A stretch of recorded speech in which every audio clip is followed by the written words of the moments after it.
Good morning students. आज हम बात करेंगे भू संतुलन या आइसोस्टेसी की। आइसोस्टेसी की संकल्पना क्या होती है वो देखेंगे, परिभाषा देखेंगे इसकी। साथ ही हमें भू संतुलन के बारे में जो भूगर्भशास्त्री या भूगोलवेत्ताओं के विचार हैं वो देखने हैं। तो हमें पढ़ने हैं प्राट का, एरी का विचार, इसके अलावा हेफर्ड और बोवी का मत पढ़ना है, जोली पढ़ना है और आर्थर होम्स पढ़ना है। ठीक है, लेकिन इसमें जो सबसे इम्पोर्टेंट है वो है आपका प्राट और एरी। तो आज की क्लास में हम देखेंगे कि प्राट की संकल्पना या प्राट के क्या विचार हैं भू संतुलन के बारे में। नेक्स्ट क्लास में हम देखेंगे एरी की संकल्पना, उसके बाद हम एरी और प्राट के विचारों को कंपेयर करेंगे। और थर्ड क्लास में एंड जो इस भू संतुलन की तीसरी क्लास है उसमें हम देखेंगे हेफर्ड और बोवी का मत, जोली का मत और आर्थर होम्स का मत कि उन्होंने क्या कहा भू संतुलन के बारे में। तो सबसे पहले हम देखते हैं कि भू संतुलन है क्या एक्चुअली। तो देखिए, सिंपली पृथ्वी पे बहुत सारे उच्चावच पाए जाते हैं। उच्चावच का मतलब पृथ्वी पर बहुत सारे स्थलाकृतियाँ पाई जाती हैं, कुछ ऊंची हैं कुछ नीची हैं। तो ये रिलीफ स्ट्रक्चर कहते हैं, इनको रिलीफ या उच्चावच कहते हैं। अब ये जो उच्चावच हैं जैसे पर्वत, पठार, मैदान, घाटियाँ, महासागरीय तल आदि, ये क्या होते हैं, इनका आकार परिवर्तित होता रहता है। और इनके आकार में परिवर्तन का कारण क्या है? परिवर्तन का कारण है अंतर्जात बल और बहिर्जात बल। अंतर्जात बल मतलब जो पृथ्वी के धरातल के भीतर से कार्य करते हैं, और बाह्यजात बल जो बाहर आपको देखने को मिलते हैं, जैसे जो अपर्दन और अनाच्छादन, अपक्ष और अपर्दन होता है जिसको हम अनाच्छादन बोलते हैं, उसके वजह से जो उच्चावच में परिवर्तन होते हैं वो आपको कहते हैं, उनको हम बहिर्जात बल। तो इन अंतर्जात और बहिर्जात बलों की वजह से पृथ्वी की जो स्थलाकृतियाँ या उच्चावच है उनमें निरंतर परिवर्तन होते रहते हैं। लेकिन ये जो उच्चावच हैं ये भूतल पर न केवल स्थिर हैं बल्कि ये इक्विलिब्रियम में या संतुलन में भी हैं। ठीक है, तो यही जो संतुलन या स्थिरता है इसी को हम कहते हैं भू संतुलन या समस्थिति। ठीक है, इसको बोलते हैं हम आइसोस्टेसी। देखिए, फिर एक परिभाषा देखते हैं।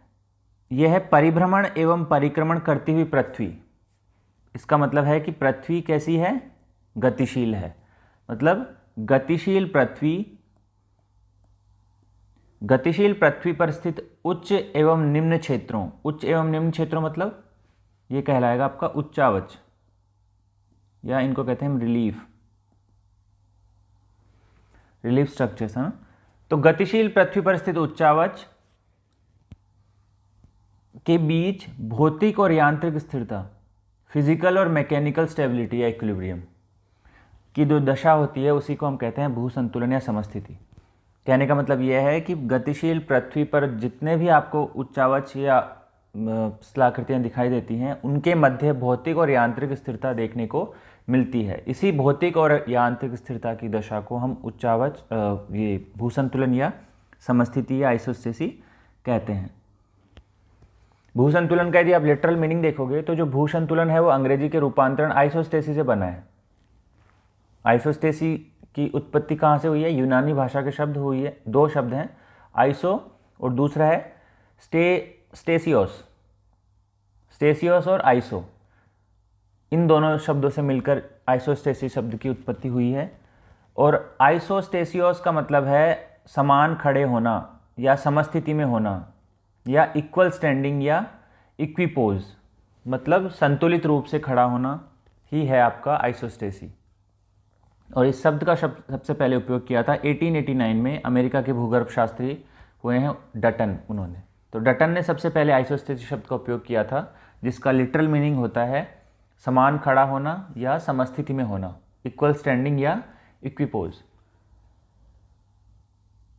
आर्थर होम्स ने इसकी एक परिभाषा दी है। उन्होंने कहा है कि धरातल पर पाए जाने वाले विभिन्न स्थलाकृतिक स्तंभों का मतलब वही है उच्चावच, जैसे पर्वत, पठार, मैदान, इनके मध्य पाई जाने वाली संतुलन की दिशा, स्थिति या दशा को भू संतुलन कहते हैं। ठीक है, वही बात है। इसमें तीन चीज़ें हैं। सबसे पहले गतिशील पृथ्वी है, दूसरा है परिवर्तनशील उच्चावच, और तीसरा है उनमें पाए जाने वाली यांत्रिक और भौतिक संतुलन।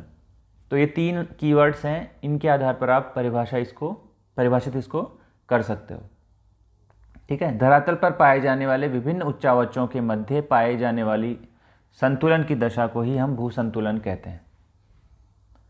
एक और परिभाषा है जे स्टीयर्स ने, जो इन्होंने अपनी बुक अनस्टेबल अर्थ में कही है।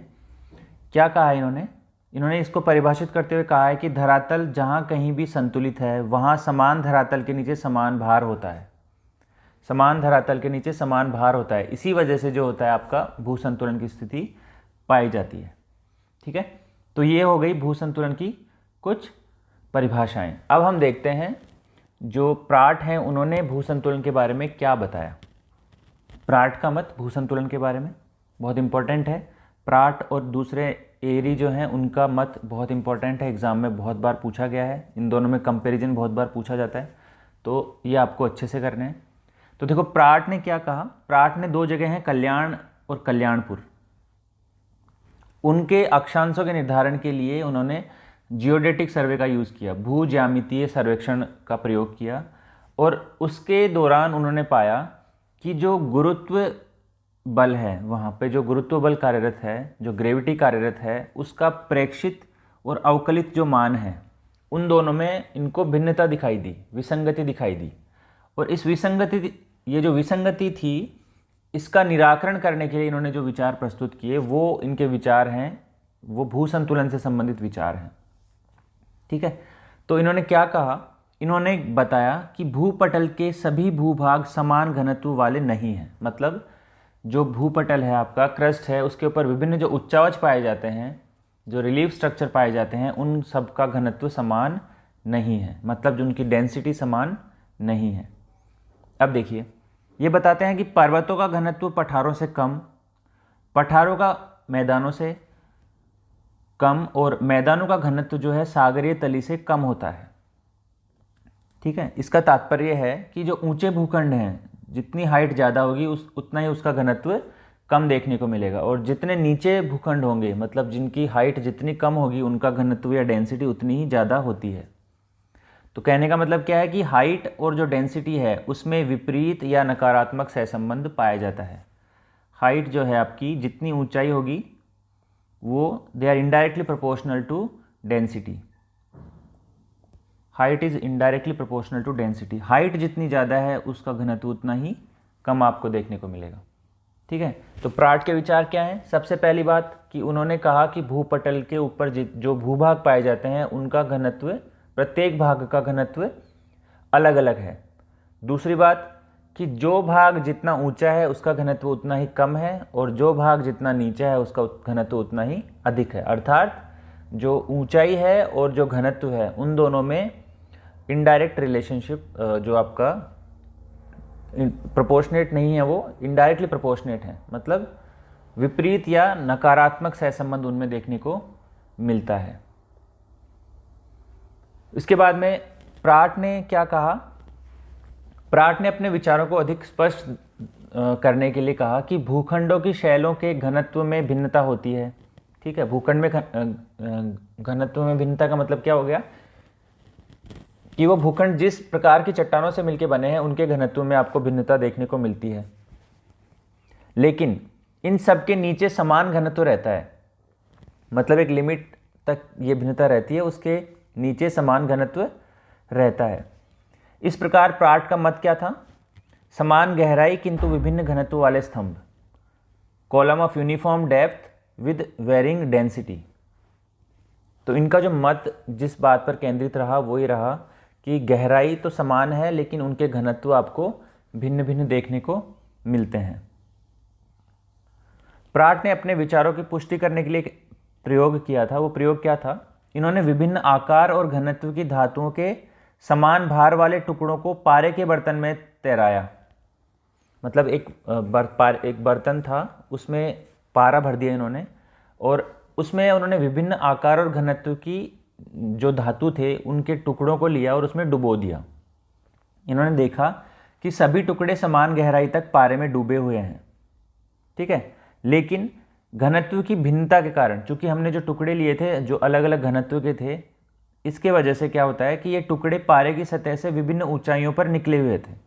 अब देखोगे इसको डायग्राम में तो देखिए, नीचे जो क्षतिपूर्ति तल है वहाँ पर तो सब उतने ही अंदर तक डूबे हुए हैं, लेकिन चूंकि इनका घनत्व अलग अलग है, क्योंकि ये अलग अलग धातुओं से मिलके बने हैं, तो ये अधिक मतलब अलग अलग ऊंचाई तक उठे हुए हैं। जैसे चांदी देखिए आप, कम ऊंचाई तक उठा हुआ है, जस्ता थोड़ा सा उससे ज़्यादा उठा हुआ है, पाइराइट आपका उससे ज़्यादा उठा हुआ है, टिन फिर कम उठा हुआ है, क्योंकि इनमें जो घनत्व है इनका अलग अलग है। तो ये प्रत्येक जो टुकड़ा है वो अपने घनत्व के आधार पर ये बाहर पारे से निकले हुए हैं। लेकिन आप देखोगे नीचे जो तल है वहाँ पर ये सब एक ही तल पर एक ही गहराई तक ये डूबे हुए हैं। इस प्रकार इससे क्या रिजल्ट निकलता है कि कम घनत्व वाली धातु के टुकड़े अधिक ऊंचाई और अधिक घनत्व वाली धातु के टुकड़े कम ऊंचाई तक उभरे हुए थे। इस प्रकार विभिन्न घनत्व वाले भाग जैसे पर्वत, पठार, मैदान आदि के जो भूभाग हैं वो सबस्टर में या सबस्ट्रेटम या अधः स्तर है, वहाँ पर तो समान गहराई तक धंसे हुए हैं, लेकिन जो ऊपर हमें भाग दिखाई देता है वो अलग अलग उच्चावच का अलग अलग है। ठीक है,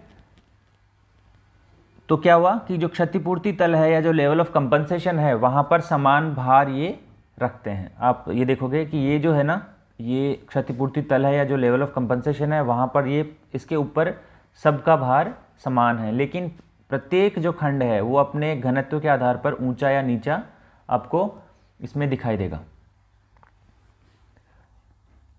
ये आप देख सकते हो प्राट का मॉडल। इसमें ये कंपनसेशन डेप्थ है, क्षतिपूर्ति तल की गहराई है।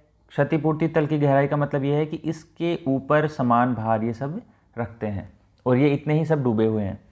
अब इसमें आप देखोगे कि जो भाग, जिस भाग का घनत्व कम है, जैसे इसका घनत्व सबसे कम है तो ये सबसे ऊंचा है। सबसे ज़्यादा घनत्व जिस भाग का है 2.76 इसका है जैसे, तो ये आपका सबसे कम ऊंचा उठा हुआ है।